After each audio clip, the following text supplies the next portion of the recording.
Chatra circuit house में विश्वविख्यात राष्ट्रवादी व्याख्याता पुष्पेंद्र कुलश्रेष्ठ जी मीडिया को संबोधित किए। श्री कुलश्रेष्ठ ने कल का भारत व आज का भारत पर विस्तार से बात रखा। उन्होंने क्या कहा, सुनते हैं उनकी पूरी बात। आज का भारत और कल के भारत के ऊपर एक परिचर्चा थी। ऐसे हैं जिससे पूरा राष्ट्र खतरे में है, जिसमें वंदे मातरम के ऊपर मेरा कहना यह है कि 1947 को भारत की आज़ादी के बाद भारत की संसद में जब पहली बार वंदे मातरम गाया गया, उस वक्त प्राइम मिनिस्टर जवाहरलाल नेहरू थे और देश के गृह मंत्री पटेल साहब थे। आज़ाद भारत की पहली संसद के अंदर पूरा वंदे मातरम यानी 22 पंक्तियों का जो पूरा वंदे मातरम था, उसे राग में 9.5 मिनट में पंडित ओंकार नाथ ठाकुर, उस वक्त के जाने माने संगीतकार थे, उन्होंने गाया। तो फिर आज भी भारत के अंदर 1937 में 2 या 3 लोगों के बीच में कोई समझौता हुआ हो वंदे मातरम पे, वो क्यों गाया जाता है? क्योंकि जब भारत आज़ाद हो गया और संसद में जो वंदे मातरम पहली बार गाया गया वही मान्य है। मेरे लिए 1937 का समझौता मान्य नहीं है।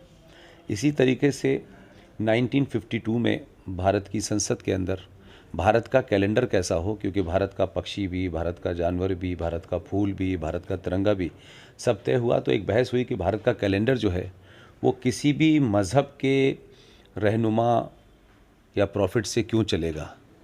तो ये बिफ़ोर क्राइस्ट और आफ्टर क्राइस्ट से जो हमारा कैलेंडर है उसके ख़िलाफ़ एक लंबी बहस हुई पार्लियामेंट में, और उस वक्त कैलेंडर सुधार समिति जवाहरलाल नेहरू ने बनाई और उसमें प्रोफेसर मेघनाथ साहब, देश के जाने माने साइंटिस्ट, और इलाहाबाद विश्वविद्यालय के फ़िज़िक्स के और मैथमेटिक्स के डिपार्टमेंट के हेड, और महाराष्ट्र से एक अखबार निकलता था केसरी, उसके एडिटर को उसमें सदस्य बनाया गया।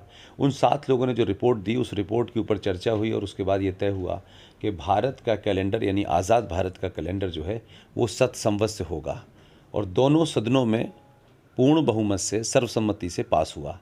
लेकिन कौन लोग थे, क्या वजह है कि आज भी भारत का कैलेंडर जो है वो इंग्लैंड के या ब्रिटिश के या क्रिश्चियन एरा से छपता है।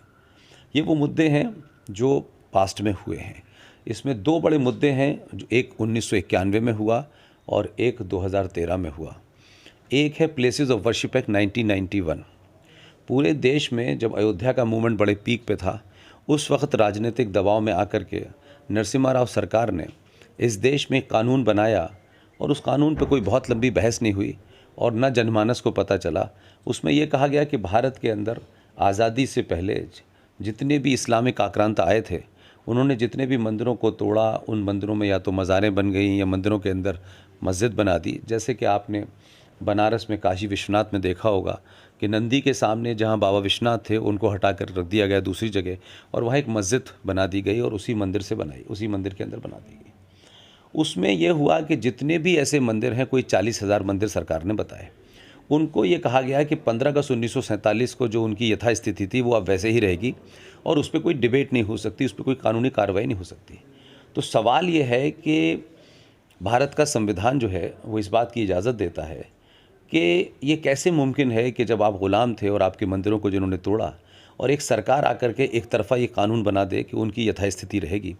तो इसको हमने कोर्ट में चैलेंज किया है।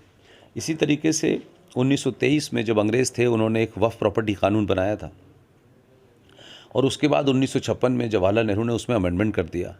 फिर राजनीतिक और मुसलमानों के दबाव में आपने 1985 में फिर उसमें अमेंडमेंट किया, और 1995 में फिर अमेंडमेंट किया, और 2013 में कानून बना दिया। ये कानून ये कहता है, जो संसद में पास हुआ है, उस कानून के तहत भारत में किसी ट्रस्ट की ज़मीन, किसी मंदिर की ज़मीन, प्राइवेट ज़मीन, सरकारी ज़मीन, जिस किसी ज़मीन के ऊपर वक्फ प्रॉपर्टी बोर्ड ये दावा कर देगा कि इस ज़मीन जो है, ये बिल्डिंग जो है, ये वक्फ बोर्ड की प्रॉपर्टी पे बनाई गई है, तो कानून ये कहता है कि उन्हें कोई कागज़ नहीं दिखाना कि ये ज़मीन उनकी थी या वक्फ बोर्ड की थी। उस ज़मीन के ऊपर अगर आपने उसको खाली नहीं किया, उसमें यहाँ तक प्रावधान है कि उसका नोटिस भी वो उस मालिक को नहीं देंगे जो ज़मीन का मालिक है, और 3 साल के बाद ऑटोमेटिकली उस मालिक को वो ज़मीन खाली करनी पड़ेगी और वक्फ बोर्ड को ज़मीन देनी पड़ेगी।